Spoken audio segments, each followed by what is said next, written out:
That's right. First Lady Michelle Obama recently renewed her Panther status as she returned to UNI's campus in late September. I am so thrilled to be back here in Cedar Falls, and I want to say hello to my Panthers who love you all so much. Though she did some campaigning for her husband. The millions of jobs Barack has created.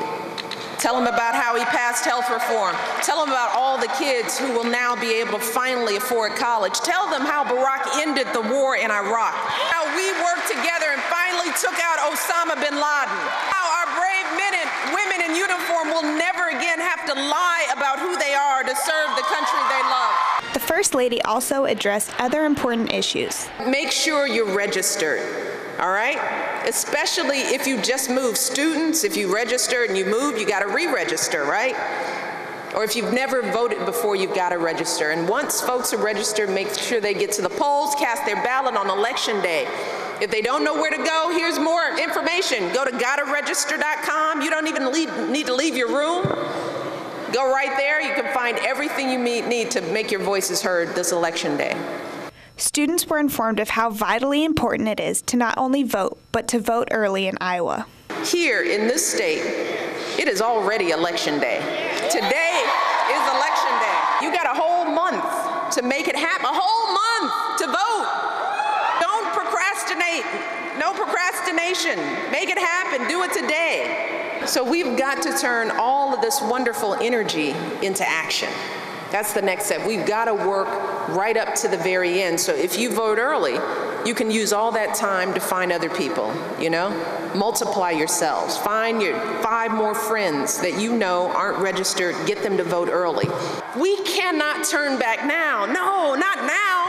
We have come so far. Look at you all. We have come so far. But we have so much more work to do. So let me ask you one last thing. Are you ready for this? Are you ready to work for this? Are you fired up? Are you ready to vote? Are you going to go vote right now? Early vote. Find your friends. Get them to early vote. Do that work.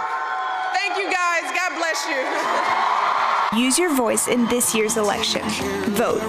This has been Michelle Obama for the United States of America and Alex Holmes for UNITV.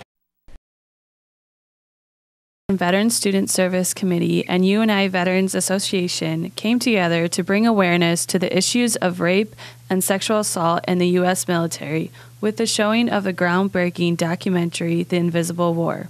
The documentary, directed by Kirby Dick, was followed by a question and answer session with a panel that included Annette Lynch, Lieutenant Michael Kuhn, Lieutenant Mary Parmenter, Linda Fagman, and finally U.S. Representative Bruce Braley.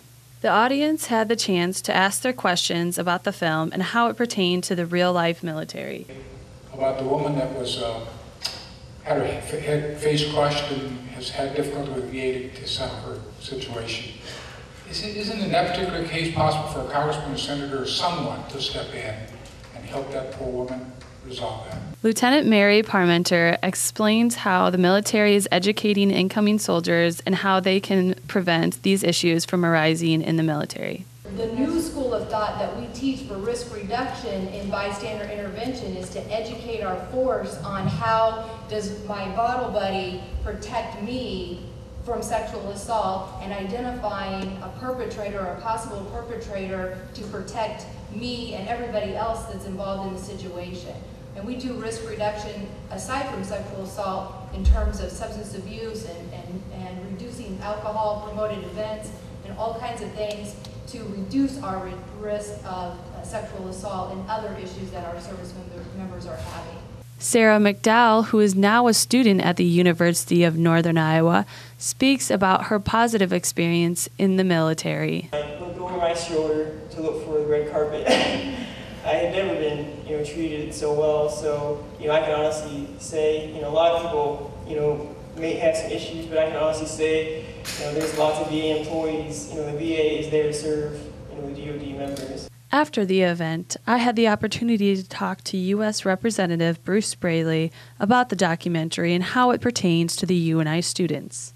There aren't a lot of students on campuses who have a connection to someone who's serving in the military which is a big difference than it was for 2 generations ago.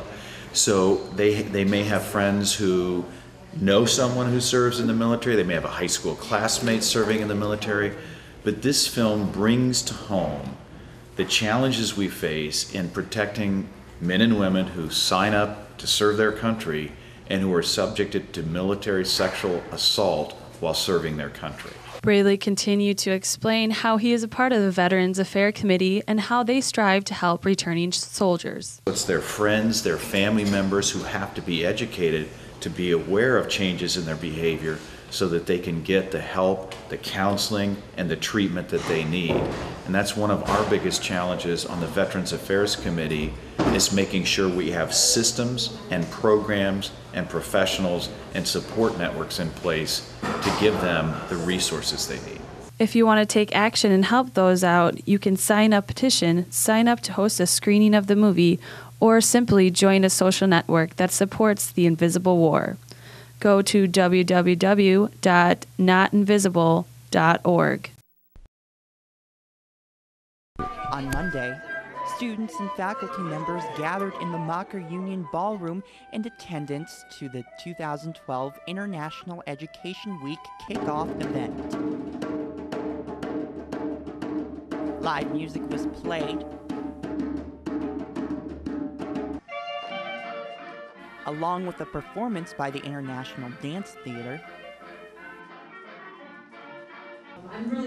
Many speakers spoke, including a welcome speech by Executive Vice President and Provost Dr. Gloria Gibson. As many of those as you can.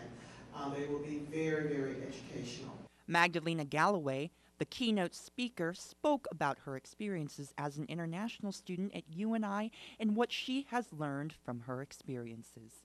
We all need the same to thrive.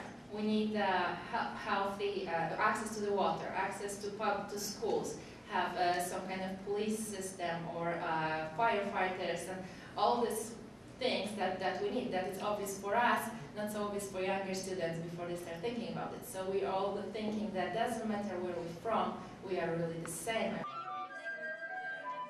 Being able to compete globally is key to becoming successful in the real world.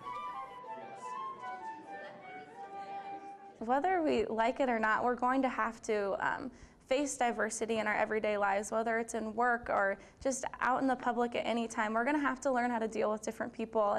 And students that are coming to America from other countries come here for reasons. They want to come here for the opportunities that we have available that they don't in other countries. So it's really important to show them that hospitality that we can have and learn from them as well. Galloway presented this powerful fact.